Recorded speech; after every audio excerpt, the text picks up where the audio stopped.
Today we're talking about the lower extremity. So the extremity is basically from your hip to your knee to your foot and ankle. We see a lot of lower extremity conditions, so more common probably in our athletes and people with physical jobs, and people that are standing for long periods of time, or people that are doing manual labor. Again, your foot and your ankle, the alignment of the foot is actually really important. So if we're working our way up, there is a proper arch to the foot, and people don't often think or stop to think that there's movable bones within the foot that can actually become misaligned, and that can cause a cascade of some issues up. The movement of the ankle itself and the function of the ankle itself is really critical to how the rest of the body moves. If you've ever seen somebody with a fused ankle, you'll see a very abnormal walking pattern, or what we call gait. And again, that can cause structures coming up into the hip, into the lower back. We commonly see knee conditions within the practice from, again, not only in our athletes, where that tends to be, especially the runners. There's a lot of tendinous related issues, that kneecap that tracks up and down, muscle imbalances or alignment imbalances cause some abnormal tracking of that.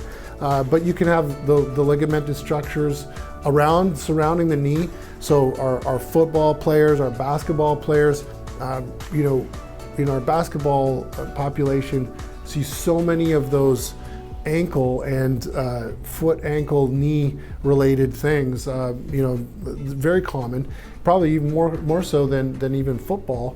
But we do see a lot of football related knee injuries, of course, skiers, volleyball and these things. Soccer is another really big one, because that pivot, right, that stopping, that rapid stop and change of direction. But also then translating up into the actual ball and socket joint of the hip, which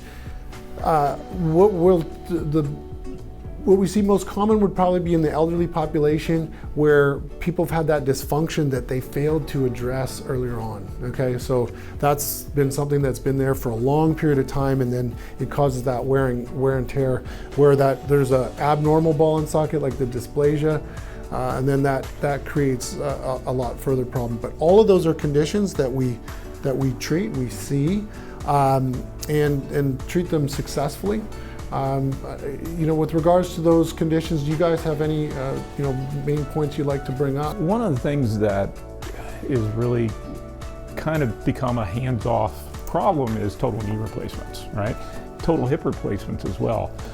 The total knee replacement, though, the outcomes to actually get those knees working properly after the surgery can be on the low side. They're not so great. So one of the things with our specific treatment protocols for the knee, and specifically the knee decompression system, if you have not such a great outcome with your total knee replacement, boy, we can keep you out of revision or actually get you better results in a very short period of time. Great. Well, it's a great point. People think that they don't often think of post-surgical care coming to a chiropractor, but again, our physical therapy friends, that they're great people. They mean well. It's just there's a different aspect when we bring some of the adjustments in. That there are some adjustments that you can actually do for the knee specifically, for the pelvis, and the foot and the pelvis, and aligning some of those structures really just, again, it's comprehensive and gives a great outcome. The comprehensive approach is really the challenge here. And so physical therapists, just based on how they operate and how they have to get their orders, is that they are really a body area type treatment. So if you got a hip, they're going to work on your hip, right? But the nerves to the hip come from the spine. That's one of the key factors. So you have to have a comprehensive approach. That's really what sets us apart. Yeah, when you say the term holistic, it's not, crystals and mystic kind of things. Holistic means the whole approach, so yeah.